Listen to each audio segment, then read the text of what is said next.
Good morning, everyone. I would like to call to order the hybrid virtual Pasco County Board of County Commissioners meeting of April 7th, 2021. At this time, please silence all electronic devices and mute your microphones. Please rise with me for the invocation and pledge. O merciful Creator, your hand is open wide to satisfy the needs of every living creature. Make us thankful for your loving providence and grant that we, remembering the account that we must one day give, may be faithful stewards of your good gifts. Amen. I pledge allegiance to the flag of the United States of America and to the republic for which it stands, one nation, under God, indivisible, with liberty and justice for all.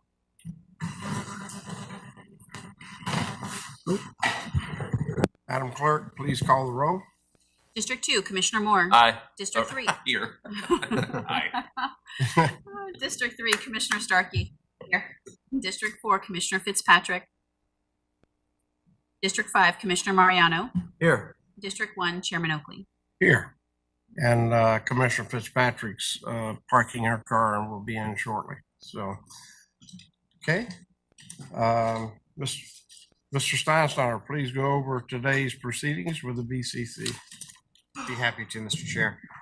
On March 12, 2020, the Board of County Commissioners declared a local state of emergency after the governor issued Executive Order 2051, the public health emergency, and 2052, the state of emergency related to COVID-19, which was recently extended by Executive Order 2145 on February 26, 2021. The board has chosen to hold its board meeting with a quorum physically present, utilizing communications media technology for the public and team members to participate. A detailed notice indicating the board's intent to conduct a hybrid virtual meeting has been posted on the board's website. On September 25th, 2020, the governor issued the Executive Order 2244, moving the state into Phase 3 of the governor's Safe, Smart, Step-by-Step Order, which was extended by Executive Order 2297, issued on November 24th, 2020. Large gatherings of over 50 people are still not recommended to congregate in any public space that does not readily allow for appropriate social distancing. The state's Surgeon General's public health advisory is still in place with regard to maintaining social distancing and avoiding gatherings of 10 or more people. The public has been afforded to make public comments either in writing or by the use of communications technology that has been provided. The board adopted Resolution 2182 on June 30th, 2020, establishing procedural rules for hybrid virtual meetings, such as the one being held today. As with any meeting, you take action, you are required to take public comment on any proposition pursuant to Section 286.0114 Florida statutes. I'm available for any questions. Okay. Thank you. Also, let the record show that Commissioner Fitzpatrick is here. And at this time, it is time for public comment. Citizens are given an opportunity to comment on any item coming before the board during this section. The board also takes public comment on items to be placed on future board agenda, other business under their purview. Due to COVID-19 operations and to safeguard the well-being and safety of our citizens and staff, today's public comment will be handled as follows. First, we will take public comment from those who have pre-registered WebEx link for a WebEx link and are currently on queue. After, we will read into the record public comments, documents, PowerPoints, videos that have been identified by members of the public to be read out loud,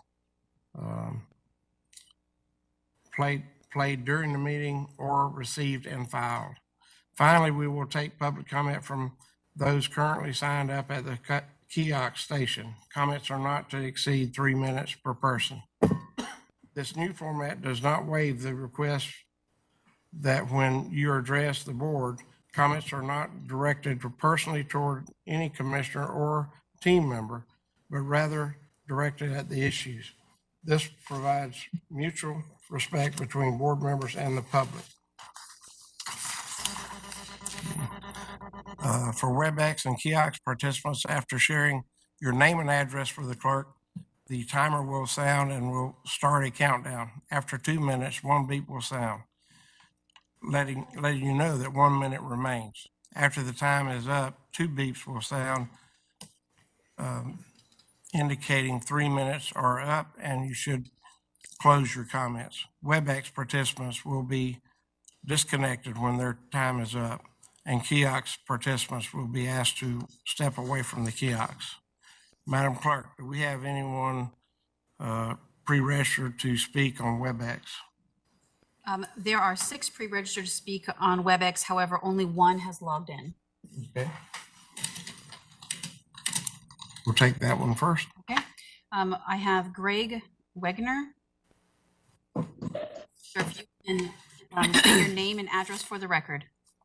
Greg Wegener with Coastal Design Consultants, 7026 Little Road, Newport Richey, Florida. I really had only signed up to answer any questions if there was a question in regards to a item on the consent agenda. All we have on WebEx. Okay. So is anyone, or do you have any emails to be read into record? I do have 3 emails to be read into the record. Okay, we'll do those now.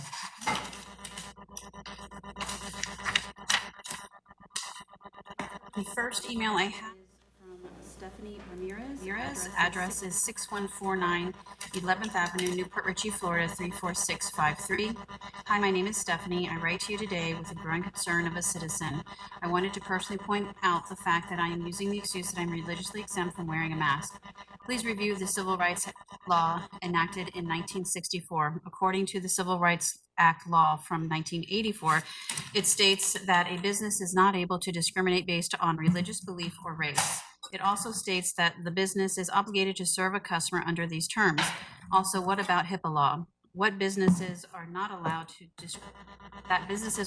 discriminate based on health disabilities. I need to understand why Sprouts, the Sally's specifically, that stated their businesses are private property, and due to this, we have to follow their store policies. I had no idea that a business could act as their own country and disregard the laws of this land, as they are not acting privately when they are open to the public. They still are required to honor the laws set forth. Now my family practices a healthy lifestyle as well as uses home remedies to keep us healthy. I assure you, we are not reckless and take anyone's lives around us into consideration. Businesses should not be allowed to enforce these masks onto people that are advising the stores that they are healthy, that they are health or religiously exempt, as this is discrimination. This is an overreach of power. You took a step in the right direction by upholding the Constitution and the people's rights to it when the mask mandate was lifted. And for that, my family is greatly appreciative. It is time these businesses realize that they are still required to follow the law and that they are not above the law. Last, the people of Pasco County still would like to be able to meet with you in the same building. Having a separate building to speak to you makes no sense whatsoever. You do not go to a store to shop. Do you not go to a store to shop? Are you completely secluded so that no one with COVID can be around you? I thought 6 feet of distance. Definitely not close to us behind the glass in front of you at the meetings. Please consider this. Why do you make it seem as though you need more protection? I apologize as I am confused by this action. Also, why is the time frame for the meeting at 10 a.m.? Why not make the meetings at night? As people work during the day, this almost seems to be done on purpose in order to keep the public their concerns. I hope you take a deep look into all the things I have questioned here. I hope you are still for the people. Stephanie Ramirez.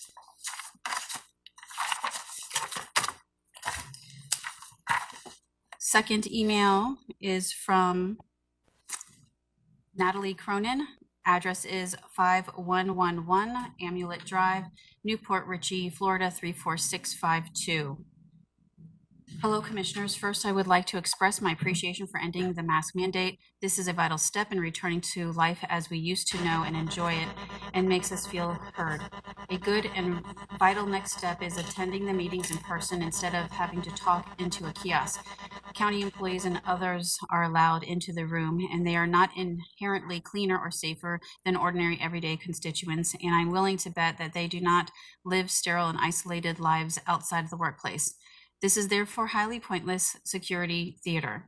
And if I am to attend a theatrical production, I would like it to be at Ritchie's Suncoast Theater with a delicious cocktail in hand. County employees are not a separate class of people, and this double standard brings to mind the phrase separate but equal. There is also the matter of a representative government putting additional barriers and distance between itself and its constituents that goes beyond the mere symbolic speaking into a kiosk and watching others walk by us into the room is frankly an insult and calls to mind the situation in our nation's capital, where they are so far removed from we the people that they aren't represented at all by any normal meaning of the word. Also, having these meetings and public comment at the time when many people are working makes many feel you all maybe don't want to see us. City council meetings are held after standard work hours, and council members work regular jobs before holding meetings. I see no reason why these meetings shouldn't be run similarly. End public comment. Thank you, Natalie Cronin. The third and final email is from Stephanie De Pasquale. Address is 2807 Planting Drive, Holiday, Florida 34691. Dear Pasco County Commissioners, I am writing to you as a very concerned resident of Pasco County in regards to lifting the mask mandate. What are you thinking? Better yet, what are you not thinking?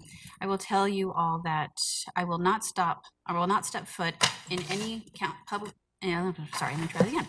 I will not step foot in any Pasco County business establishment from this day forward. I will shop in Pinellas County. The COVID-19 pandemic is not over, not by a long shot, and you are sending a wrong and misleading and clear message to the public to let their guard down and be reckless and risk lives. The president wanted us to wear masks for 100 days. The CDC is still telling us to wear masks. I'm disappointed in this decision you have made for Pasco County. I have received the vaccine, but I continue to follow all COVID guidelines and will continue to do so. This lifting of the mask mandate is a wrong thing to do for the residents of Pasco as well as the visitors from other areas. Please reconsider this. Thank you, Susan De Pasquale. Those are the emails. So that's all we had on those. Okay. Anyone show up on the WebEx that was not there? Believe they would answer that at the kiosk. Oh, anybody else? Oh, on WebEx. I'm sorry. Let me Yeah. look real quick. I didn't know if anyone else showed up. They were late signing on, so give them the opportunity to speak. I do not see anyone else. Okay. Thank you. Is anyone at the kiosks to speak today? There's nobody at the kiosk indeed. All right. Thank you. You also have the Newport Ritchie kiosk operating today, so. There is no one at the kiosk in Newport Ritchie. Okay. Thank you. Yes, sir. All right. So with that ends public comment. At this time, we will move into resolution 1, which is celebrating 33 years of, I believe it's Edward Congo. Is he here? I was informed that Mr. Congo is not present, so if you'd like, I can read by title only. Yes, that'd be fine. Right, resolution number 21-150, a resolution of the Board of County Commissioners of Pasco County, Florida, commending Edward Congo for 33 years of dedicated service to Pasco County and congratulating him on his retirement. Okay. Move approval? Got a motion and a second. All those in favor, but say aye. Aye. Opposed, like sign. Motion passed 5-0. Okay. Chairman, I did pop up that there is one person on WebEx that just joined. Closed. It's up to you whether you want to reopen Well- public comment or not. I You think we close should, public because- comment. Well, since they're there, I'll let them speak because we need to always hear from them. So, Okay. okay. Mr. Brian Paris, please state your name and address for the record.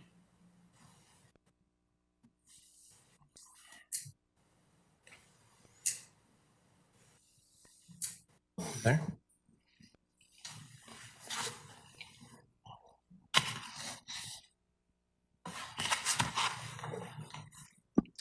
Mr. Paris?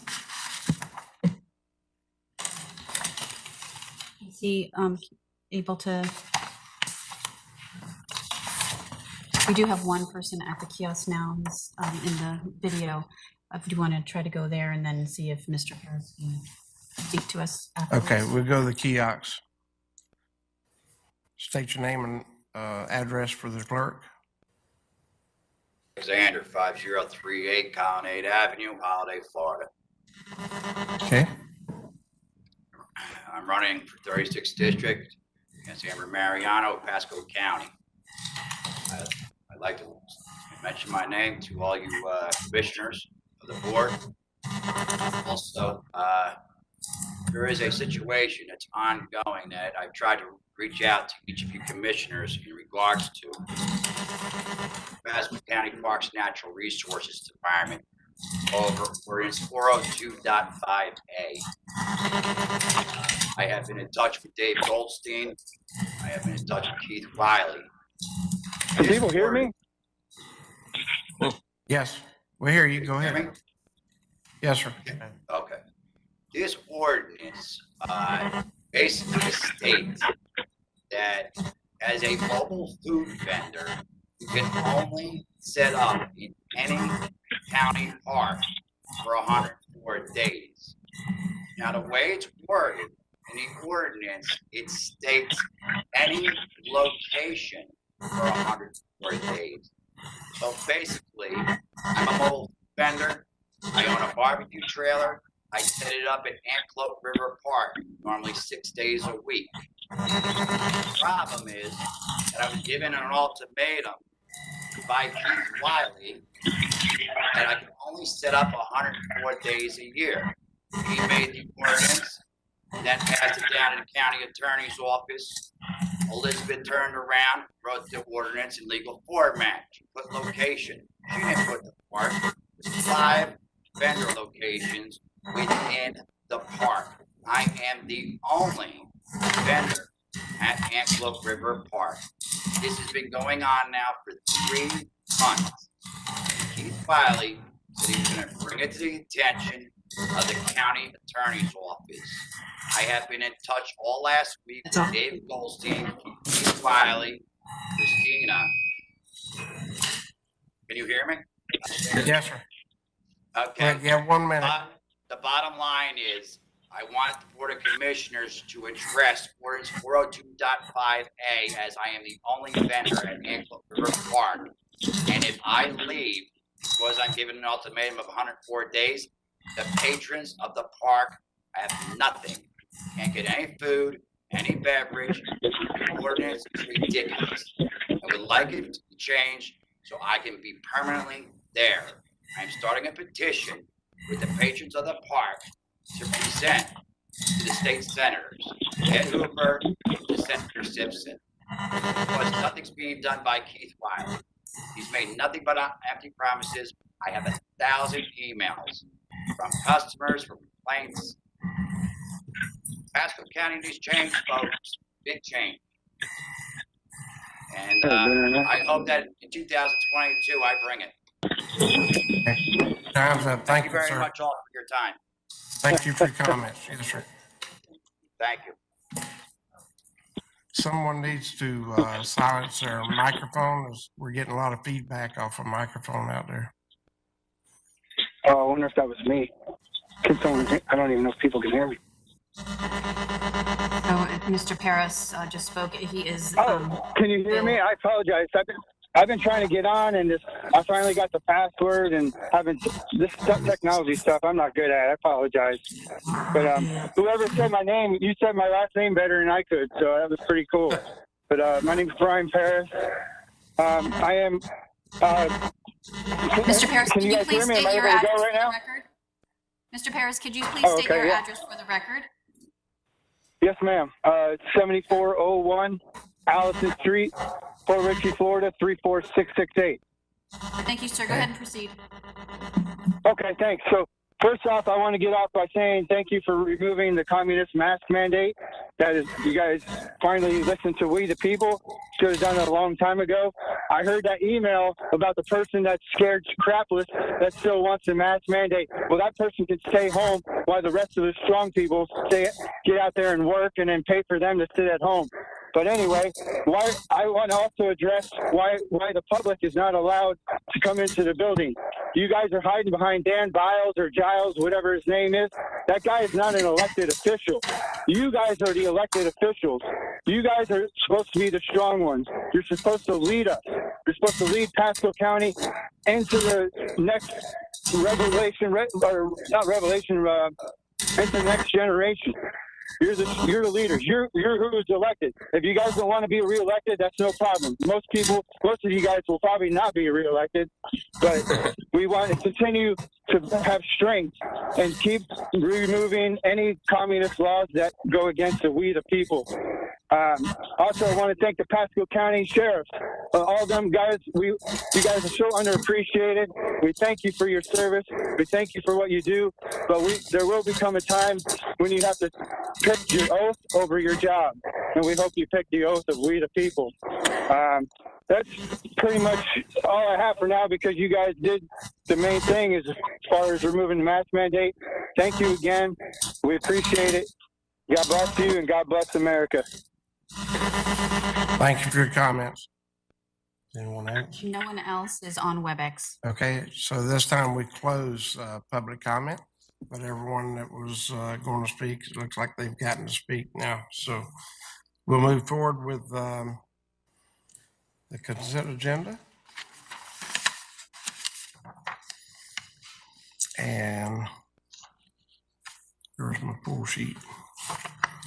On my pool sheet, we have C9, pull and revise, C33, withdraw, C35, pull and revise, C40, pull and revise, C7, withdraw, C41, pull and revise, C6 by Commissioner Starkey to discuss.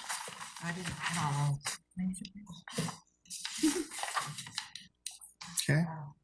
Entertain a motion on the balance of the consent items. Second. Got a motion and a second. All those in favor, say aye. Aye. All those opposed, like sign. Okay, motion passed 5-0. We'll start with C9. Welcome, Chief. Morning, Mr. Chairman, members of the board. Scott Casson, Fire Chief, Pasco Fire Rescue. During a review yesterday of this item, it was discovered that there was a document missing out of your packet that just provides some additional support to the document itself. So we've included that for you this morning. Okay. Move for approval. Second. Got a motion and a second. All those in favor say aye. Aye. All opposed, like sign. Motion passed 5-0. C33. C33 is withdrawn, Mr. Chairman. Oh, that's withdrawn, excuse me. C35. Yes, sir. Mike Carball, Assistant County Administrator, Public Infrastructure. The agenda memo on item C35 did not have the attachments listed. That's been corrected and in your packet. Okay. Move approval with the attachments. Second. Got a motion and a second. All those in favor say aye. Aye. All opposed, like sign. Motion passed 5-0. C40. Good morning, Mr. Chairman, members of the board. Keith Wiley, Director of Parks, Recreation, Natural Resources. C40 was missing pages 8 through 14 in the quote. We went ahead and inserted those for you this morning for your consideration. Move approval. Second. Got a motion and a second. All those in favor say aye. Aye. All opposed, like sign. Motion passed 5-0. C7, withdrawn. C41, pull and revise.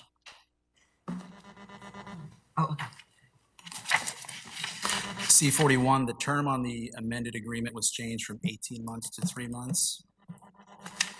Okay, Approval of the note of change. Second. I got a motion and a second. All those in favor say aye. Aye. All opposed, like sign. Motion passed 5-0. So we're down to C6, Commissioner Starkey. I don't think I can vote on myself. I think I have to recuse myself from that vote.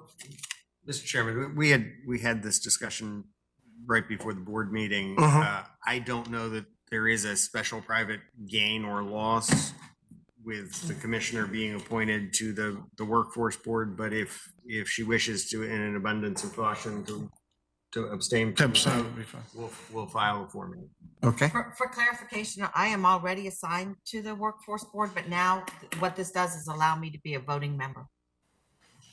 My understanding from Mr. Engel is that there will be a request that the chairman reappoint a different board member to fill the county commission seat. Will that be a? Because you can't hold two seats on the workforce board. So Can't if be you two want to persons, you gotta be represent one. AmSkills as a voting member, that's what the action today is. So this is interesting because Commissioner Merman was a voting member of her board, and the Commissioner of Pinellas County was a voting member of her board in Pinellas. So why we're having to go this roundabout way for me to be a voting member on our board is before we appoint another commissioner, because then we have a sunshine thing. I think let's just let me, if you guys don't mind, be the commissioner and have voting privileges and work that other part out. I don't advise the workforce board, so that's going to be up to them. who advised them? I don't know if we have a county attorney on the workforce board. We don't. We don't, yeah. The last time that my office was involved with the workforce board was when Commissioner Cox was serving as a member. So I deal with this nationally as the chair of workforce for the Florida National Association of Counties. And we talk about workforce boards at every meeting, and they always say you need to have a voting representative there. So I don't know why ours is different than any other one. Today I'd like to be approved as a voting member so that we have a say. Instead, we're just sitting there not being able to have a say. And then, Second. okay, great. Okay, got a motion and a second. All those in favor say aye. Aye. All And opposed, Mr. like Chairman? sign. Mr. Chairman? Yes, I'd like to have the county attorneys take a look with Commissioner Starkey about actually changing, if we got to change something to make that happen, where a commissioner can be a voting member. As other boards have done it, we should be able to do it. No. Right? No. Yeah. Okay, They can just open it up to somebody else. Yeah. okay. I think we had ayes, so Yeah. it's approved 5-0. Okay, let's move on to, That would, the administrator is correct. If the commissioner abstained, then it would be 4-0. excuse me, 4-0, right. So- We did say that, didn't we? Yeah, he gave it to me. Gave it to me, and I gave it Oh, to you. okay. Yeah. All right. Go to the regular agenda. Let me see. 44, R44. Other ones are going to be this afternoon. 45 to be heard after public hearing and 46 to be heard right before lunch. R44, sir. R44. What do we got? R44? Yes, sir. Okay. Good morning, Ainsley Caldwell, Public Works. This is the Buena Vista Lane PVAS project. Back in October 2020, the Board of County Commissioners asked the Public Works to bring this back for the board's consideration as a board-initiated project. This project is 3449. It's one road. There are 387 lots and 134.38 ERUs. The estimated cost is just over $275,000. The maximum cost per ERU is $2,047.35. The discounted amount is $11,991, and the maximum cost per ERU is $1,785.51 after the discount. Next, please. This is the location map. It's from US 19 to the end of Buena Vista, going west to the end of Buena Vista. Next, please. And these are two slides. Road, everyone. Mm-hmm. Slide 1 and slide 2. And then I'm. That's a road? There is no road left. Yeah, It's the road. pretty bad. So, are you done with yours? Yes, yes, I'm done. So I've been contacted over the years by, if you go back to the map, the Pappas family, you know, Pappas salad, that's their property there, that pink, that's the Pappas Ranch. There's multi-million-dollar homes back there, and that's the road that they use to get there. And I had a conversation with Alexis Pappas, and she said she's lived there her whole life, pretty much, and the road has never been repaid, and that she can't. No one will come visit her anymore. And so, did we ever do a PFAS on this road? No. We've never done a PFAS on this road, but this road is in such bad shape. I asked them to just go ahead and bring it to us, because this road is turning into a dirt road, and we need to get this done as soon as possible. Yeah. In the rainy season, it's really bad. So, I don't know. So I would ask you to start the process here so we can get that road fixed. This is just to start the process. Yeah, so, Mr. Chairman, just a question. Yes. So then they'll come back to us for a public hearing. Yes. So Within we do. about how long do you think? We can get the notifications out. There's a 45-day waiting period, so I'd say about 60 days or so. All right. That's fine. So Come do you back. need a vote or? Do you vote? Move for approval. Okay, Second. got a motion and a second. All those in favor say aye. Aye. All opposed, like sign. Motion passed 5-0. Okay. So we've got a bit of time left here before we go on to 46, and that's going to be a while. So we'll start with old business. All right. Oh, really? Oh. Commissioner Moore. Okay, wow, that was fast today, huh? Just some good news items. Give me one sec here. Get back to it. Okay, first thing I just want to give a shout out to our friends at Parks and Keith Wiley and his team. I think Keith wasn't here, but they actually were able to secure the Bay Area Renaissance Festival here in Pasco County, if you guys weren't aware of that. So the Bay Area Renaissance Festival has been a mainstay at Mosey for a number of years. And the Parks teams did an excellent job of bringing that here to Pasco County. They are actually putting it over at Withlacoochee River Park. So when we think about this event being part of the parks, it's also big for tourism, right? It's huge for tourism in our area. They actually bring people from not only the state of Florida, people actually travel outside the state of Florida to come to this Bay Area Renaissance Festival on a yearly basis. If none of you have ever been, it's a pretty neat experience. It's a lot of fun. Those dates are going to be April 17th.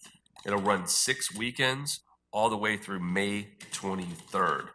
And again, it's been a tradition for over 40 years in this area, and we're happy to have it here in Pasco County. So again, Was that the park out at the Withlacoochee River Park. What's the one called? Dade City? North at Lacoochee. Truly. Not that one. Which the one out Lacoochee here River? at the river. River Park. Yeah. Yep, River Park. Yeah. Yep. So it's a pretty big deal. They're going to have 4 stages of exciting entertainment, the musicians, magicians, jugglers, and mimes. Obviously, they have food and beverages, as well as a number of vendors that sell odds and ends. So it's a great event. It's really fun. So we're happy to have it here in Pasco County. So That's good. again, thank you to all of you. Next one to bring up is, Commissioner, I'm hoping a farm share distribution next week, Tuesday, April 13th.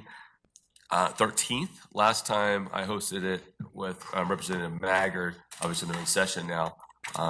Last time it was at the Shops of Wiregrass. This time it's going to be over at the Grove. It's going to be right in front of the Grove Theater, Entertainment, and Bistro. Going to start at 9 a.m. Open to anyone. They can come to join us. Where, obviously this is really meant for people that do have a need. So I'll just remind people of that. This is really set for people that do have a need and could really use the food at this time. So again, 9 o'clock, it's a drive-through only event. People do not have to leave their cars. They pull up, open their trunk, and we will place food in there. Last time, I think I had over 50 volunteers that showed up. We had more than enough, and I see no issue with volunteers again this year. So excited.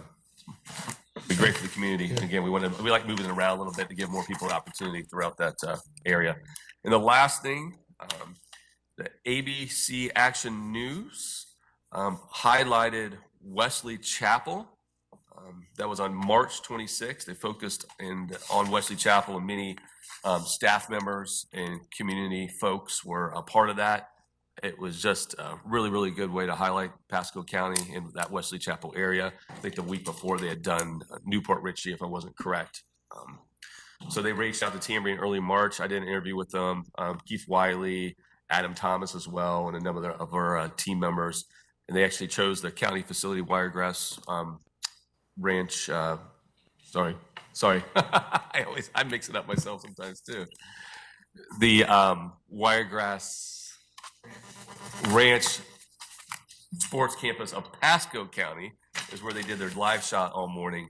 And then anchor Dia Riley, which actually lives in Pasco County, she was the anchor that did most of the work that morning. So it started at 5 a.m. and it was, I think it ran all the way through about 10. Am I correct? So 5 hours, Wesley Chapel and Pasco County were on air all that day. So I think that does it for me. So again, thanks to the team. Thanks to the staff for doing a great job. Oh, we're going to play? We just had the graphic on screen. Pardon me? We just had the graphic on. Graphic. Okay, I don't think we have. It would take 5 hours to play it all. That does it for me. Thank you, Mr. All right, Chair. thank you. Ms. Starkey? I have two things, but I'm not sure. So Melanie is out recovering from something, and Derek is off getting his shot. So I don't know if the residential lighting photo got sent to the county to put up. Okay, so I actually have this issue in my backyard in Gulf Harbors. When people have lights on in their backyard that shine into your own yard and into your own house, we don't have an ordinance that covers that. We have an ordinance that covers it for commercial lighting. All lighting is required to shoot down and cannot take out someone's night sky and the stars in commercial settings. But sadly, it doesn't go over into residential. And so apparently in this neighborhood, they've kind of been having some light wars, and they're like shining lights on each other. The sheriff's been called. I would really like for us to take a look at extending the rules in our light ordinance for commercial to residential. It's, I have to hang up things on my window sometimes when people have their security lights on and they're shining into my living room. I can't even, watch my own TV. So I got no problem with people wanting security lights, but they need to shine into their own backyard and not spill into everyone else's. So wanted to have the board's thoughts and direction for staff. So these are actually shining across the road? Yeah. And I have people who don't even live there year round as my neighbors, and they have security lights all over their docks and everything. And I can't sit outside and see the stars when they're on. So, Jack? Well, funny, Commissioner Starkey, because the night before last, I actually slept in my daughter's bedroom from my back, and our neighbor's security light is like flashing right in the backyard, right in the back room. So I can see exactly what you're saying, but these pictures here are pretty outstanding as well. So I think it's worthwhile taking a look at. Yeah, this is Forest Hills. So they're having problems, but I tell you, we have them in Gulf Harbors too. And I would guess that anyone who has a neighbor who has lights shining into their houses would appreciate it. So I don't know what the process is, Dan. Is that just in our next code rewrite? Can we just add a little blurb? I don't want it to take, it shouldn't be something that takes. We'd a have to year. revise that code to read. Well, It's the lighting ordinance, right? the problem is that you're going to want to apply it not to new development, but to all development. So it's probably code of ordinances. We'll look at seeing where it's Okay, best to put that. Come back to us. Yep. Okay. All right, great. Is that a motion? Do we need a motion or do you have board direction? I think that's direction. I don't hear anybody. Great. I received an email from Stephen Lucas, I think we all got it, about the Florida Medical Examiners Commission ballot. And Dan suggested that we bring it up here in commissioners' items, so. That's what the chairman's got it on his Got it? list Okay, here. so we need to take care of that. Yeah. Did you get the photos of the cleanup of the Helen Ellis site? I just emailed it to Dan and. Oh. So if you recall, it just happened like this, that we had a homeless population move into the former Helen Ellis walk-in center on 19 that we had taken down. I just wanted to show you what it looked like in a matter of a couple weeks. I don't think I Maybe got. 2 weeks? I don't think I got those. Oh, you can get the photos? No, not those. Okay. You sent me well- the photo of Oh, a Darlington says your Street. mailbox is full. So who else can I mail it to? And then you can come back to me.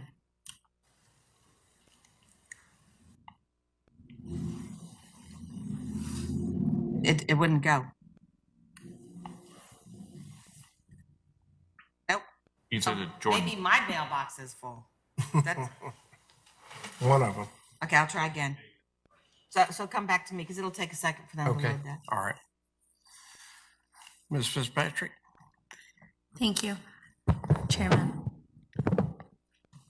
Well, I have several items. I would like to first thank Parks and Rec and Natural Resources. They're excited to offer their first special needs camp this summer named PAR.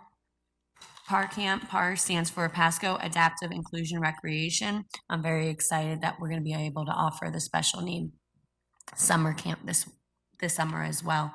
And of course, we're working on the special needs playground on the west side of the county. Also, we have the Moon Lake cleanup scheduled for Sunday, April 11th. We will have 2 dumpsters at Winn-Dixie. We'll have dumpster sites at Winn-Dixie and Moon Lake Park. And I would like to thank staff and everyone that has helped prepare for the cleanup, and of course, all of the staff that's going to be there at the cleanup. After meeting and having community meetings with different communities regarding PVAS and micro seals and everything, I would like to make a after our meeting on Monday, I would like to make the motion to discontinue the microsurfing project for Aristida. Second. What was that now? Say that motion again. Okay, so on Monday evening, I had met with Aristida community. I had people on WebEx and in the boardroom in Newport Richey, and we had a meeting discussing their microsurfing and the different options for the full depth reclamation. So I actually have 2 motions today to bring forward. And the first motion would be, after discussing with the community and having their input, and now that they have guidance on what's going to happen to the French drains and their draining situations, I would like to make the motion to discontinue the microsurfacing project for Aristida. You may want to tag on if you're going to create Second another that. board initiated for full depth reclamation, you may want to make it all one motion because Okay. that will explain what you're doing to the rest of the. Okay, because I don't want to discontinue one and not be able to get the other. Okay.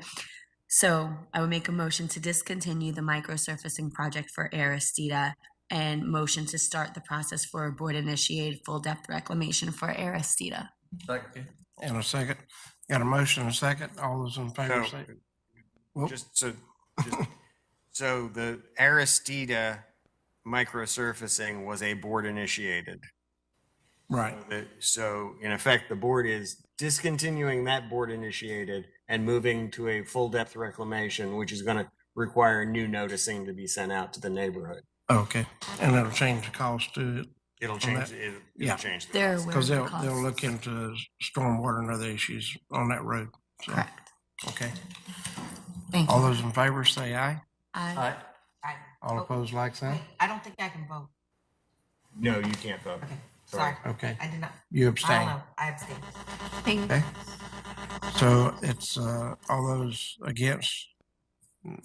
It's a four for the motion and one abstaining Commissioner Starkey. Okay. I would like to also say I had visited AmSkills. I would like to recognize the work that they are doing. I think it's a great opportunity for people to be able to be re-entered into the work environment, and they also offer it for our youth as well. And if anyone has not contacted them, I would encourage them to make contact and go for a visit because it's a very, very good program that they're offering. And I do like the fact that they're moving forward and helping people to get into the workforce. Yeah. Aristida Airports. Okay. Next, I did go out and I visited the airports in our community, and I would like to look at adding some protections for our local airports. We have 4 airports in Pasco County, whether they're public, some are public and private, and they're a huge asset for our county. I believe there is a Florida state statute that would require us to add special protections and ordinances in place. So I would like to ask the staff to take a look at developing an ordinance that specifically outlines the protections for our existing airports. They're already under mandate by the state statute to do that. So that You don't there's have no to have re- it. Okay, because I saw. I mean, you can ask for a status report on that project, but, Okay. but they're already working on it. Working on Okay, it. Yeah. so I can update on that, please. Terry Pitos was handling that. Terry Pitos. Thank you.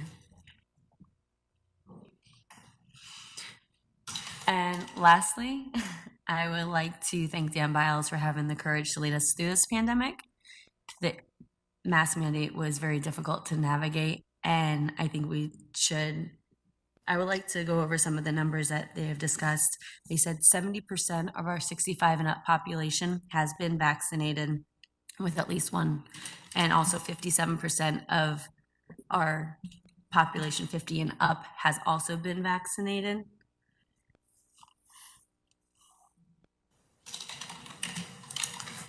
I also feel, and the mask mandate is recent, just that we would strongly recommend their use, especially if someone has an immunocompromised immunity, or if they fall into an identified group that would be highly susceptible to the virus. And please keep in consideration and be conscientious that we did just open the vaccines were made available to 18 or 16 and up. So our 16 to 40 population is still going to need some time to get their vaccinations. So if we can still make sure we're conscientious of them, and for people that are highly susceptible or immunocompromised in that age group, so they have the time so they can prepare and get their vaccine. Thank you. Thank you. Mr. Mariano? Thank you, Mr. Chairman. Great to be with you folks. Yeah, glad you're back. I had a back surgery back in February. I had a complication from a bad move I made that caused me to have another back surgery, so I couldn't make it here, so I had the WebEx in. Didn't really want to fully get the full discussion with it for personal reasons, but I anyway, I'm glad to be back in person, and appreciate your patience with me as letting me speak in, and I thought it was pretty fluid how it all went, so thank you for handling it so well. Yeah. Appreciate it. I'd like to thank Mr. Biles, and I'm sure he had support from the board to take away that mask mandate. I think it was the right move. I don't know, maybe Dan, you're going to talk about the in-person meetings as far as having citizens come in. We talked about that last meeting when you got your committee reports, and maybe the state of emergency, how that's going to stand out coming up to the end of the month. I'll let you discuss with all that. I would like to say that as in talking about the vaccines, I think staff, our team has done a phenomenal job across this county getting people vaccinated. Anybody that wanted to, at least on my list, the list is now blank. So everybody's got filled in. We even had a situation over in Sea Ranch where they wanted to have one at their civic association, and you had to have a minimum of 50 people, but so many people had been vaccinated all the way around. They actually reached out to Gulf Highlands with Nancy Benitez and got some people over there to get them to that number. So I think, Dan, you've done a phenomenal job working with Mike Napier, et cetera, the whole team, Andy Foster and all, just to get this done. It's been tremendously efficient, and I know our people have really appreciated it. Just a couple of things. I got a call from a lady from Tim Brooks the other day, and she was talking about Sunwest Park. And, I think we have a great price at $30 for an in-citizen, resident of Pasco County to get an annual pass there. But she says, some seniors are on such fixed income, they don't have the money for that. So I'm just wondering, maybe if we took a look at giving a senior discount, maybe we cut the number down in half for the seniors, call it 65 years old, whatever it may be, just to kind of go through. I don't think it's going to affect much other than just getting some more seniors out to the park. How does the board think? You want to think about that? Does it sound reasonable? Just for the seniors 65 years and older? All right. It encourages them to get out. That's, Do we have waivers for our seniors through? If you have a handicap sticker, they don't have to pay to go out to the park. But as far as for that, I mean, we have to pay like everybody else does. Have you talked to Keith about it? I mean, I did talk to Keith. I was going to try to pull him on WebEx. I texted him before, but I don't know if he's signed in yet. But he thought it was a decent idea as well. He's in the building somewhere. All right. Yeah, I think he went back to work. Yeah. But I can even have him bring it back to take a look at it. Because another thing, when we're out there, like the Shrimp and Crab Festival was packed. They made, I think, $7,000 in parking. So having the event was great. But there was also a lot of upfront charges they had to pay too, like another $4,000 that we charged them to come in. And as we come up to the summer, maybe we need it, maybe we don't. But when we increase that parking and that revenue comes in, that can really offset his expenses. And if he can time it all to go through that way, I think we want to make it so that, let's say, our charities that want to come out there and do something, will it be, no matter what the event, it's going to get better down the road. But I think if they can events run, get them with less expensive cost up front and just make the money in the parking, every time we're going to run it, we're going to make more money. He's got this similar staff people there. If they know it's going to be big, he can also make adjustments for it as well. So I want to give him the flexibility to kind of look at that and go. He's kind of a little bit afraid of it, but maybe I'll even have him bring us something back the next meeting coming up. Him and I did talk about it, and they are working on an event with, there's a Olympic champion volleyball player out of Tampa. I mean, not Tampa, Orlando. Phil Dumas, I think is his name.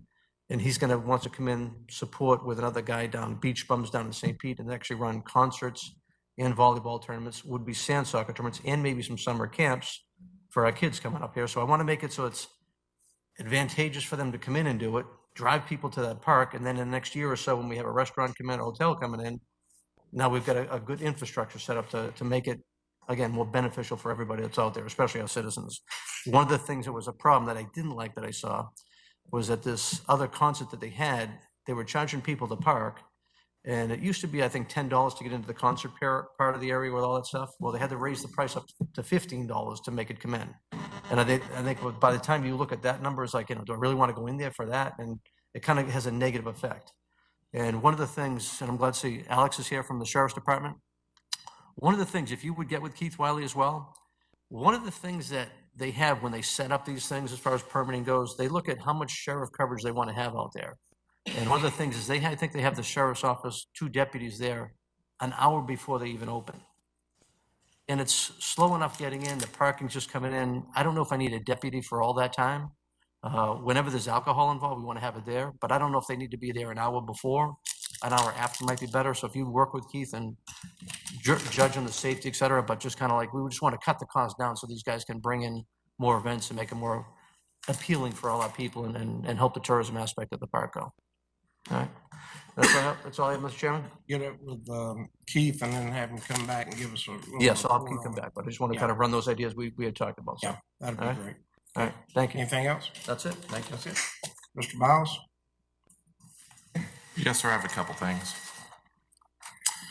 First, again, recognize Animal Services. They were recognized as a Tier 1 shelter by Human Animal Support Services, a national coalition, just recently. Again, kind of getting pretty redundant. They continue to get national recognition for the work that they're doing out there. I just wanted to let you know they just hung another banner on the wall out at Animal Services. Commissioner mentioned the Renaissance Festival. That was on my list. Before I talk about COVID and meetings and that, I typically don't bring you the permit numbers every month. You know, Bob briefed you kind of where we were with respect to permitting as part of the revenue projections earlier in March. But we issued 911 single-family home permits in the month of March, which more than doubled March of 2020. And keep in mind, March of 2020 is when the pandemic started, but most of the permits for the month of March were already they're already cooked, right? They were already submitted in process. We really didn't see a downturn in permits until April. So March of 21 more than doubled the permits we saw in March of 2020. So, you know, that's great. A lot of work going on, but keep that in mind, you know, from BCS perspective and, you know, whether it's permitting and inspections, we're working pretty hard and doing a lot of overtime to try to keep up with the level of service demanded in the community. So wanted to give you that number because that's a number we've not come close to here in Pasco County in at least the last decade. So, and that's also probably still, we've stayed ahead of Hillsborough County for the last 6 months. I'm pretty sure that number will keep us ahead for the month of March as well. So just want to let you know what's going on there, because that is one of the leading indicators of economic activity in the area. Finally, on the virtual hybrid meetings, I mentioned last month that facilities was going to be studying and looking at some ways to do that. They're working through the process for that. You know, there'll be capacity limitations that are significantly more restrictive than the old capacity limitations on both boardrooms. And so we're working through that. As part of that process, we'll need to update the rules for the virtual hybrid meetings. The intent is to work through that, get those in place, bring you the rules to adopt at the first meeting in May, so a month from now. And then it would then obviously apply to the following meeting in Newport Richey. It's easier to start that in Newport Richey. There's going to be obviously capacity limitations because there are still recommendations against large scale gatherings and not social distancing. And so we will still have the seating restrictions in both boardrooms. But that gives us the chance to work through the operation both here and in Newport Richey to make sure that we make those work so that we can have public comment and have smaller audience, but at least an audience in the boardroom. So that's kind of the timeline and the plan. Here, you know, if once we reach capacity, we would be directing anybody else to the government center, you know, a couple blocks away, and they would still have to use a kiosk. In Newport Richey, obviously we over capacity in that room. They can be in the lobby or right outside and still filter through the building, but you know, we don't have the space to queue a large crowd in this building, either here or right outside. So that's kind of the thought process. Again, we're still working through that and plan on bringing you something probably in about a month. Yes, ma'am. I mean, why can't we let one person at a time come to our kiosk and then, you know, come up one stairs and go, when they're done, go down the other? There's a lot. Well, you only have ADA access on on one side. So the access to this room from an ADA perspective all has to come from the east side of the building. So if someone's handicapped, they can come up and down this way, but otherwise everyone could come up and go across and like I go said, down. we're working through that. There will be the opportunity for an audience to sit here, but there will be a limit to the number of people that can be in the room. So I guess I should But there's also they can queue outside. In July? In August? Well, They want in. God, I hope by July we're back open, but I feel a little uncomfortable that they can't come in and speak to us directly. If they want to come in the building, speak, and then leave, I personally think they should have that opportunity. Maybe they can't stay and sit in the room. That's what we're gonna get to. We gotta work through the process, amend your rules, and then you adopt the amended rules, and then we implement. So that's because of the way we're working today is part of your meeting rules. And so that's the plan is to bring you the amended rules at this meeting a month from now, and then start the process at the first Newport Richey meeting after that, which I think is the 18th of May. Okay. So. Well, I hope that something. Just not different enough happens room soon. to space people out to wait to speak. If you have 20 people, then they're out to space people out to wait to speak. If you have 20 people, then they're outside down the Outside sidewalk. is a whole different thing than being in a building. Yeah, we're just limited on space here. No, I'm saying come in, speak, leave. Mhm. That's what I'm I saying. understand, but if you got 20 of them here, where are you gonna put them? I'm gonna put them right there, one at a time. And then when No, they're done, they leave. I understand, but they can't be downstairs in a group. They'll have to be waiting outside. That's fine. If they want to wait outside, if they would prefer to have the opportunity to speak to us directly, they can wait outside. Their name's called, they come in, and out they go. I don't see why we can't do that. We're working on it, and We're we'll get working you updated rules for you to adopt as part of the process, and that's all I have. Commissioner Mariano, you want to say something? Yeah, a couple of questions. First one, has CDC changed their rules as far as the 6-foot spacing now down to 3? No, that is only for school-age children. Okay.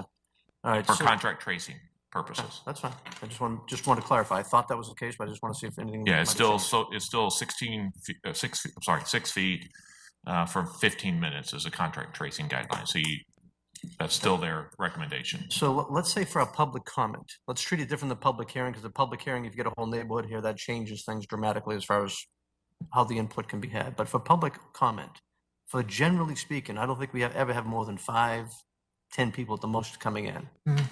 Generally speaking, those are big issues for public comment. I think public comment, we can take everybody in, this room, that room, fit in 99% of the time. And if not, we can go to the extreme of having you wait outside. In the morning, it's cooler anyway.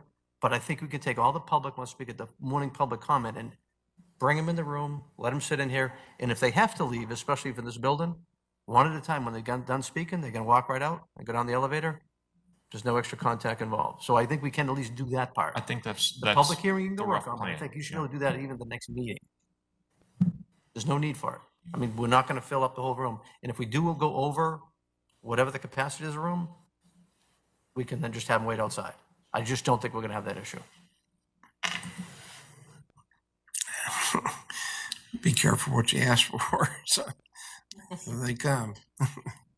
Open that door and they'll come. So, but We still have the 8.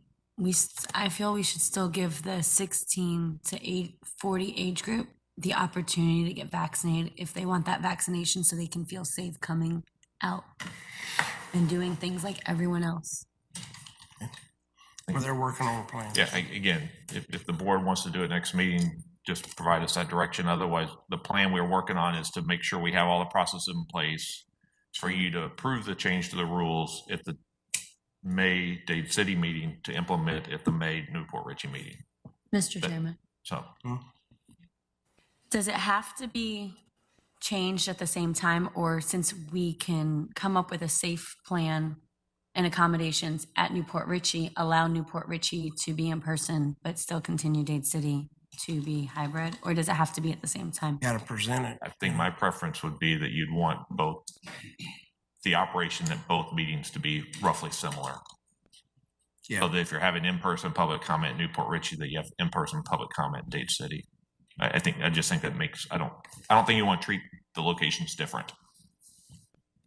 The structures are different, so if they want to come in person and have that opportunity to speak right in front of all of us at the dais, then they have that opportunity, and we're opening it sooner than later. We're just making more accommodations because the facility is different. So maybe if we start it there and then when staff is ready, they can implement it here, but at least the public knows that we're working towards that. Yeah. Well, our plan is to do the first one like that in Newport Richey. Okay.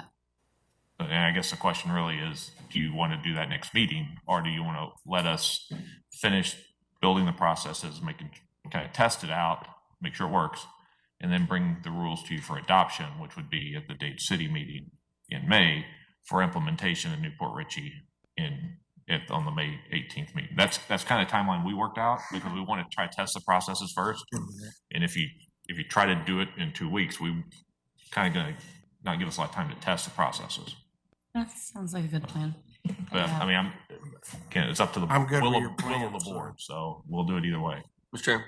Yes, sir. Thank you. What about WebEx? Now, there's still obviously a lot of people that aren't comfortable coming out in public. I think it'd be important to keep that open as that's just my thought. We still have quite a few people that are, just would prefer not to be out right now. So, and that's their right, just like it's somebody else's right to be out in public. So, given all that opportunity across the board, I think is important. Okay, Commissioner Stark. I did have an interesting request from one of my constituents who is handicapped and has to be driven everywhere. And he is very grateful that he now has an opportunity to speak during a meeting through WebEx, where before, if you were handicapped and couldn't come, you could only listen. I don't know if in the future there's a way we can allow, I don't know that I want the door open for anybody to be able to comment during WebEx when we get back to normal. But I wondered if it was legal to allow someone with a handicap to comment through WebEx. Can we just keep that as part of our procedures, WebEx?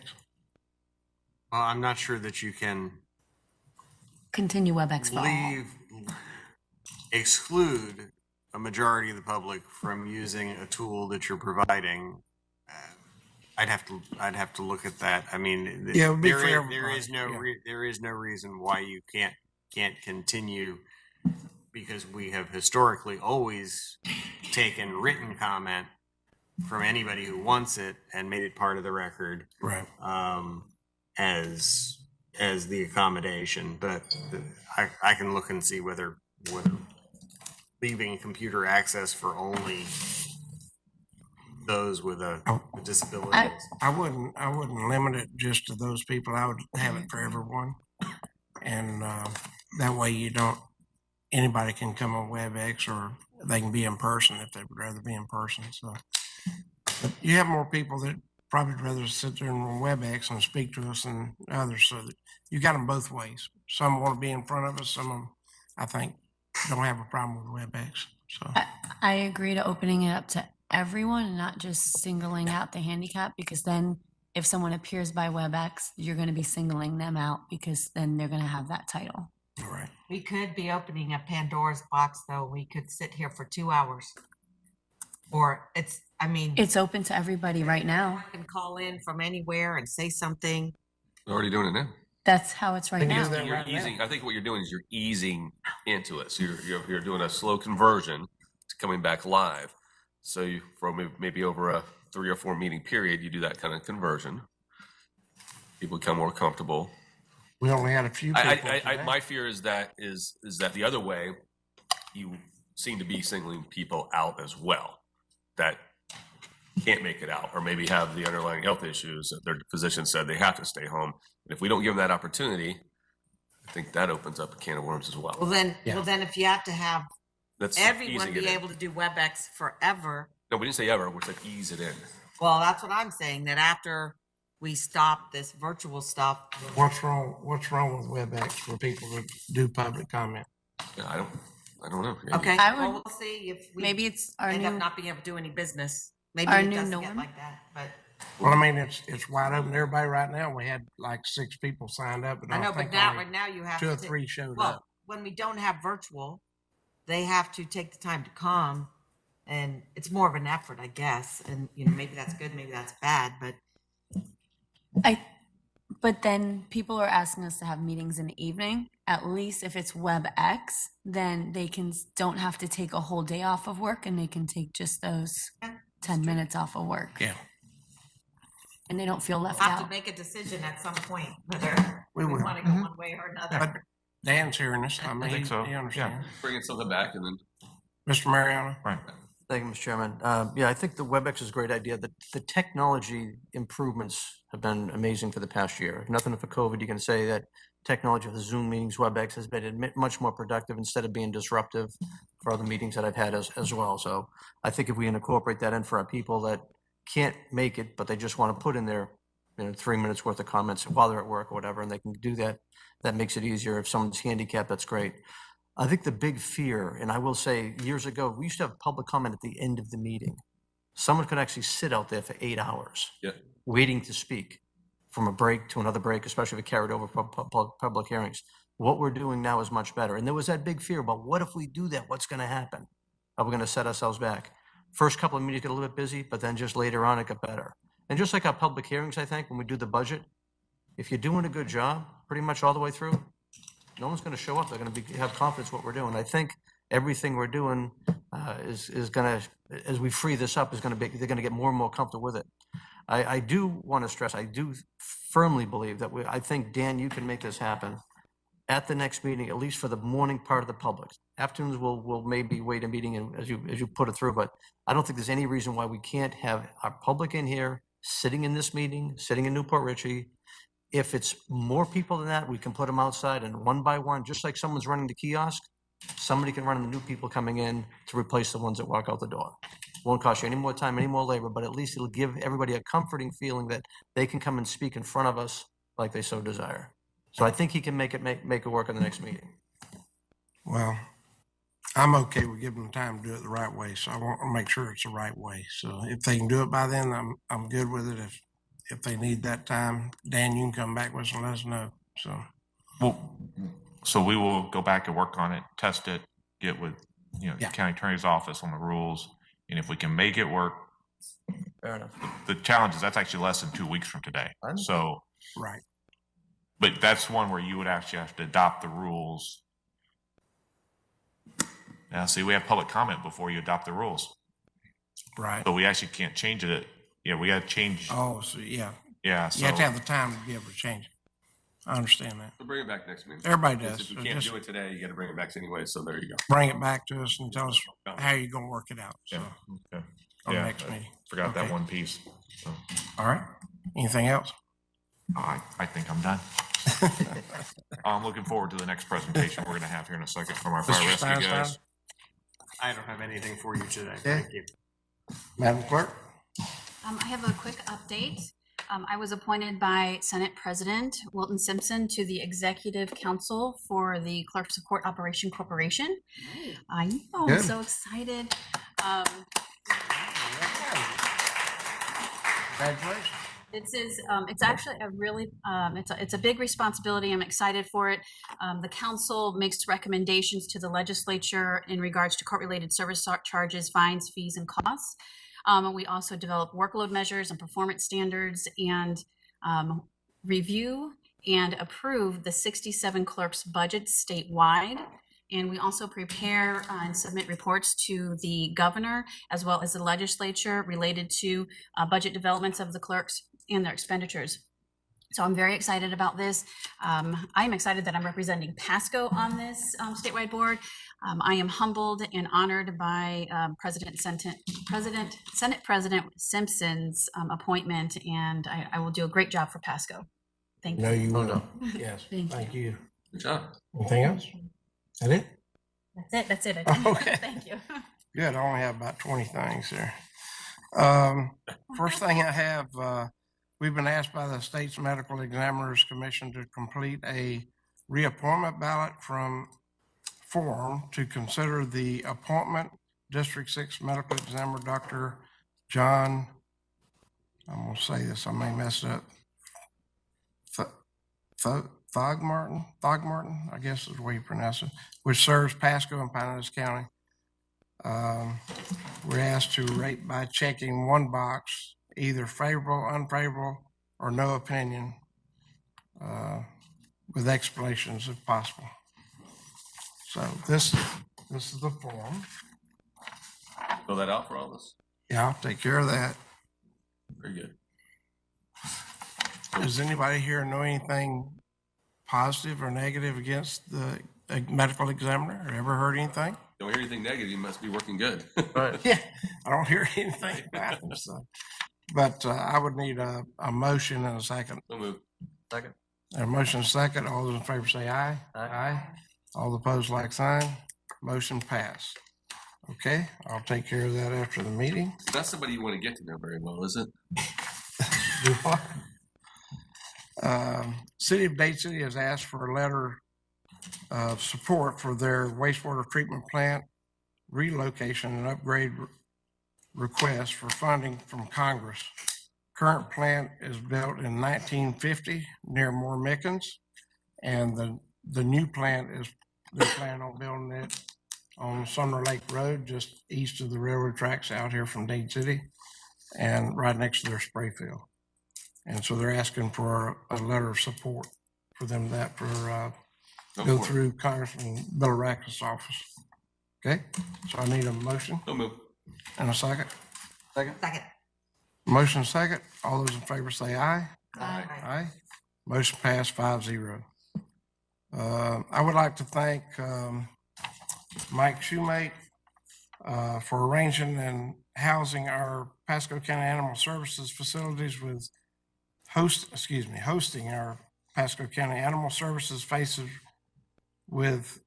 facilities with Citrus County District 3 Commissioner Ruthie Schlebach, along with, and you'll see the pictures, she's standing between myself and Mike on the left. The commissioner, she's District 3, she's lives in Black Diamond and covers that area. And then on the right-hand side, the lady in black is her animal service person, Colleen Yarborough, and shelter veterinarian is Dr. Megan Milo. She's in the red.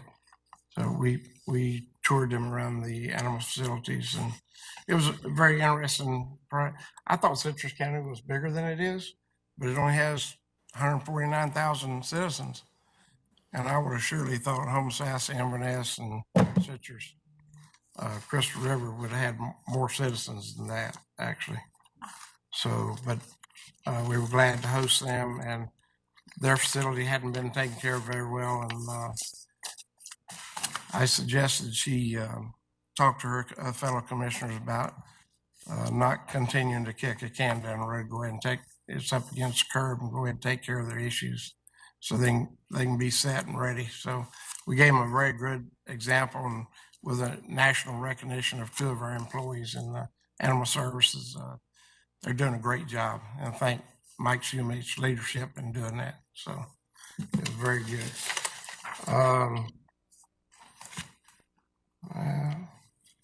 I've got a long list of things here, but I'm not going to cover all of this.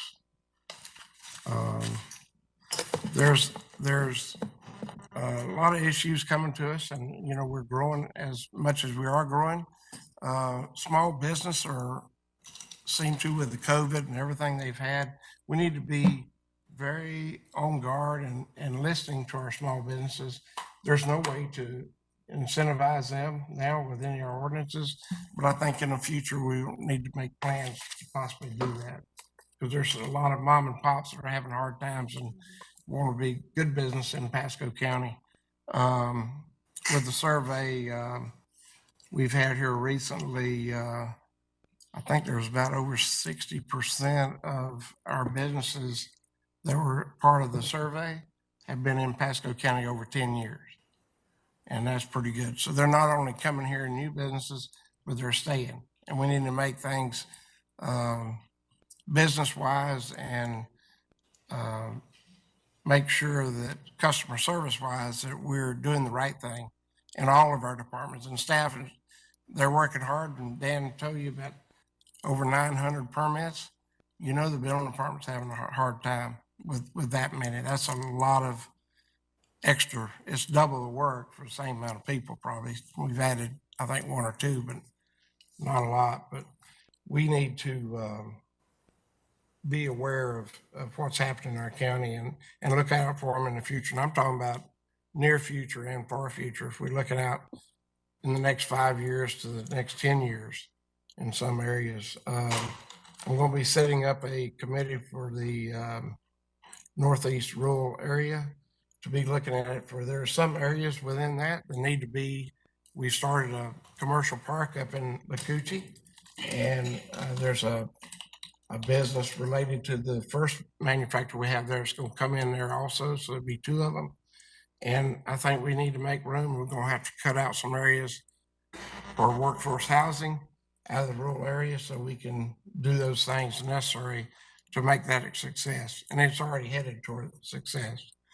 And so we'll be, this new committee, when we form the committee, we'll be looking at Northeast rural very closely, and also for things as far out as in the future of in that rural area and our northern boundary with Hernando County. We need to start paying attention to where we'll get pressures from development on the north of our borders coming into our borders. Same as you have on the south side, but you're going to get it from the Highway 50, 75 area. You're going to get a pushback toward our county. So we need to be looking at that and being aware of what's coming in the future. And I'm talking 10, 15 years out. I know I won't be here. Christina could be here, but I won't be here for that. But I'd certainly like it to be planned out to where we're prepared for that in the future. And I know we can do it. I know Pasco County's ready to be that premier county. And I think this is, with customer service, this is all a part of being a premier county. To also state, we're one of the top 25 in Tampa Bay area of place to work.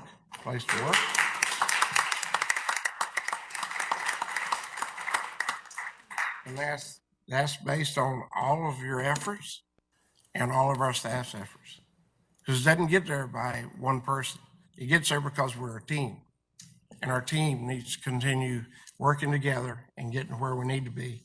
And especially, it's getting more and more apparent that customer service is one of the best things we can do for our county and our citizens.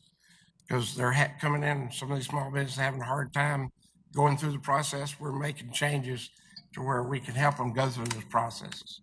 And that's going to be better for them. Also, along with being top 25, we are one of 3 that actually in the workplace that in our local area that provided this award that we've gotten. So we're getting nationally recognized on animal services. We're nationally recognized human trafficking area.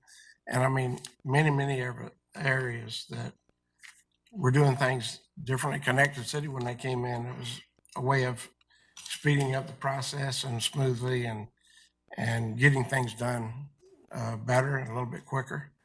A lot of people are talking now about all the traffic we have on our different roads, but let me tell you, we've got roads that are coming that when they're finished, the traffic's going to move without any problem. I went out with DOT this past week, saw State Road 52 on the top of the hill, just west of Prospect Road and Clinton Avenue. On top of the hill there, you can see the complete campus of St. Leo College right there, St. Leo University to your north. The day I was out there, I tried to get a picture, but it was overcast day. It wasn't very good, but that road's coming along very well. I don't know if you realize, but they put down a pavement, a 3-inch asphalt pavement. They put 11 inches of concrete on top of that. Then they come over that with a diamond grinder that smooths out the concrete for a smooth ride. Same way they did with the asphalt when they did 56 and had the lasers all come out and they smoothed it for a smooth ride. This this diamond machine that cuts that top edge off there that makes it a smooth ride on concrete. So it's pretty amazing, 11 inches of concrete, but it's coming along real well. They hope that within probably a year, they'll be able to use 2 lanes of that and be able to open that up. So they've still got 2 signal crossings they got to do prior to that too. But they were thinking they're on schedule. They're moving faster than expected because they're out there. They don't have to control traffic because it's a new roadway across there. So, but it's coming along real well. So, also I got a call from DOT on MPO issues that we need to be looking for in the future.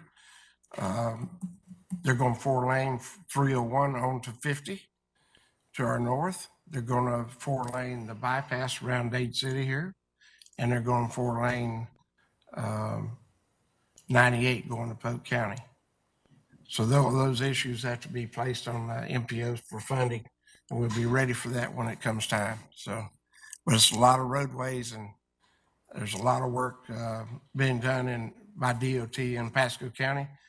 And not only do we think we work well with District 7, Secretary Gwynn and his group, but they think so also. So we're a team, even with DOT and the county roads and all that we're working here. So it's a lot to be very proud of, that we have all these things moving and our traffic is going to get better. Commissioner Starkey realized that traffic's starting to get worse in East Pasco when she got held up a little bit coming into the meeting on 52. Yes, So, I got stuck a few times. yeah, but it's really come apparent in the mornings. Traffic is building up coming into San Ann and Dade City from the west. In the mornings, it's backing up at Curly. So I'm trying to get Margaret to check that light again because it was only allowed, Mr. Starkey noticed it was only allowing about 3 cars to go through before it changed the light again. So that's not enough. It's got to take more cars through there. So, but traffic ops, they'll do a good job and straighten that out. I'm sure they will. So, okay. Right, With so that, I think they may have my photos now. oh, you got your photo? Okay, we come up with that. See which one comes up first. I have a sad picture of a alligator, but so this is I think this is after. Maybe it's after. The cleanup of the Helen Ellis. So the code enforcement sent me these photos. There's a whole bunch of photos, not just one. Are they gonna scroll through? This happened in a matter of weeks. Where's this at? It's on US 19. Eventually you're gonna get to. It's 19 to the left there. You're We gonna see. start seeing what happened. Ooh. I personally think the people, look at that. I think that because I'm going to beat a dead horse, but I think because there's not mandatory garbage in the area, a lot of people decided they would also add to the joy of putting their garbage here. And That's a mess. we had to have a contractor had to come in and clean this up, put a lien on the property. But this is like on 54, Bruce B. Downs, was right on the road. And I can't tell you how many calls I was getting from businesses around there, like, what just happened here? What just happened? And because we didn't have that no trespass sign when we did the condemnation, it took a little while, but I just want to thank staff for going out there and making sure we got this nastiness cleaned up. Yeah, so there you can see it cleaned up. And I think the trees hide it, that it hasn't been cleared of the trees. It did some here. Now we have a lien on this property. Then I think hopefully you're going to see the picture of this alligator that was in the Did that one get to Jordan? So this happened in Holiday. Nope. I sent her, Dan, I sent that to you too. Oh, there it is. This was very sad. This came into my office yesterday. What do you got? Is So that a there's tire? junk in the waterways. And this is off the Darlington, and an alligator swam into a tire. And I don't know how it happened, but it killed the alligator, and then it's spent a few days floating around. And our staff did go. FWC said they couldn't do it, and someone from our staff went and got this. But I think we need to have more, sadly, regular, some kind of cleanup programs on our waterways. That's a very sad picture right there. And I let's see. I was on a phone call yesterday with an organization called LISC, and we had a couple staff members on there. One, Terry Pitos was on, and Troy from David Engel's office. LISC, I don't remember what it stands for. It's a national foundation started by the Ford Foundation. I guess if I Google this. What they were talking to us about yesterday was opportunity zones. It's called the Local Initiative Support Corporation. They're coming here to Tampa Bay. What we talked about yesterday was opportunity zones, and they come in and they assist, especially with affordable housing in opportunity zones. They have opportunity funds, but we have to do some homework first before we'll start working with us. They're going to be working with Tampa and St. Pete and other communities, but I'm going to be hopefully getting together a little group. Marcy couldn't join the call. She was already committed.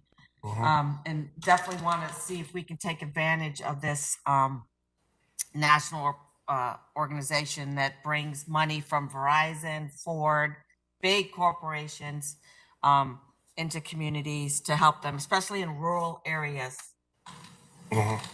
So they're going to be working to stand up an office here. There's one in Jacksonville. It's the only one that's here in Florida. But hopefully they're going to set up a board here in Tampa Bay, and I hope to be a part of it. They also work with affordable workforce development and other issues. But we don't have one project going in an opportunity. Yeah, so it's a little frustrating, but we didn't get to pick them. Ours weren't selected. So maybe the process going forward is going to be a little different. I asked that one of the guys who was on the call was number 2 at HUD, and asked him if he thought there was going to be another round of opportunity zone opportunity, and could we maybe modify some of our opportunity zones to expand them so that we get some areas in that we can take advantage of. They said it's a possibility. When the census comes out, they think that the data may show that we could possibly expand, and so we need to stay tuned on that. But in the meantime, they highly recommended that we hired a consultant to help us position ourselves better with opportunity zones. So I'm going to talk to David about that and Marcy and see if it makes sense for us so that we can move forward. But anyway, that's it. Okay, thank you. Now we're ready for resolution 46. Chief Casey.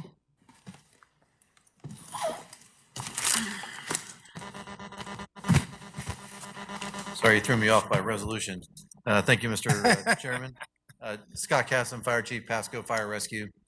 So we were really planning on doing this presentation, which should only take a couple minutes. We were going to do this a year ago, but because of the pandemic, we've had to shift forward. The reason we wanted to do it a year ago, because it would have been the 5-year anniversary of starting the program.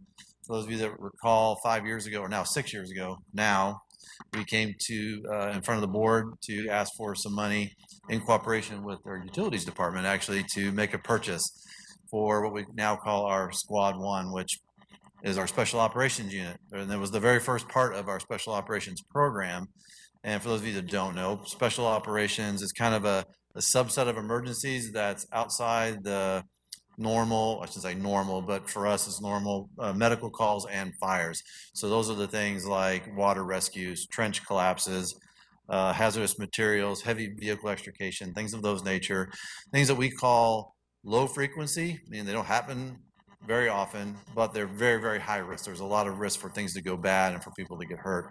So we wanted to establish a program 6 years ago that would be a group of individuals that are specially trained with the required equipment that they would need in order to mitigate those type of emergencies. So the very first piece of equipment was the squad, which was a heavy rescue unit. You can see that's the original group of firefighters that participated in the initial training to get brought up to speed. We were able to fill that vehicle up with all the equipment that we needed at the time, and that truck is still in service. We've been using it the last 6 years. That actual vehicle was so well designed that the manufacturer wanted to use that design over and over again. So they actually asked if they could take that vehicle to an international trade show in Indianapolis, Indiana. And they did that before we actually took delivery. So it was shown on the international stage to firefighters all across the world. And they actually did end up selling quite a few vehicles after that. I don't have the remote. Really just next slide. Thank you. Oh, sorry. You have to keep hitting next slide till we get to the next slide. So I kind of talked over this one. There we go. Just keep hitting it. So the program has grown considerably over the 6 years since we started with that first truck and that first group of people. We've also added our Truck One, and Truck One is a ladder truck, but and I know you've all seen it. It's a little bit different in the fact that it has a bucket at the end. And that bucket at the end of that particular ladder truck, which is 100 feet in height, or can reach 100 feet in height, that now allows us to have multiple responders working at height versus a straight ladder truck and you only have one responder up there. So that was a huge asset and part of our special operations program. The urban search and rescue program was added several years ago, and accompanying that is our drone program. I'm not sure if we're going to have some drones out there or not, but if hopefully we do. The water rescue program, we do have a way to now deploy some smaller boats. We do have a quick deploy boat that's on the heavy rescue unit that you saw. Maybe we'll have that out there today. And then all along, we've been putting a lot of people through training. So there's a lot of technical aspects to this particular program. So we've been putting all of our firefighters that are interested through those different training courses. So we've come a long way. Another big asset that we've added is our MERV buses. So major emergency response vehicles, fancy name for these MERV buses. And I know you all probably remember the lightning bolt that struck Bayonet Point Hospital back in 2016, just as Hurricane Hermine was coming across our shores here in Pasco County. That lightning strike required the fire department to evacuate all 225 patients that were in that hospital that night out. And we did that in 7 hours, and everybody got to a safe place. However, we realized that we had a shortfall. We didn't have a really good way to transport mass numbers of people all at once. So we had to do it the traditional way, where you literally put one person in an ambulance at a time and start moving. So when you start doing the math, 225 patients, that's going to take a long time. Well, we did call ambulances from all over Florida, as far away as Alachua County and Orlando, but we were able to get a couple of buses that came out of Pinellas County and Alachua County that were designed to carry, upwards of 12 to 20 people at a time. So we said, hey, we need to get one of those. Well, fortunately, after the whole event was over, our friends at Bayonet Point Hospital donated $50,000 to the fire department for something like that. So we took that $50,000 and we sought out to, can we get some of those buses here in Pasco County specifically for that? So we now, in the future, we would have a way to move a lot of people very quickly. So we took that. That was our starting money for the project. And then we entered into an agreement with the school corporation, Pasco County Schools.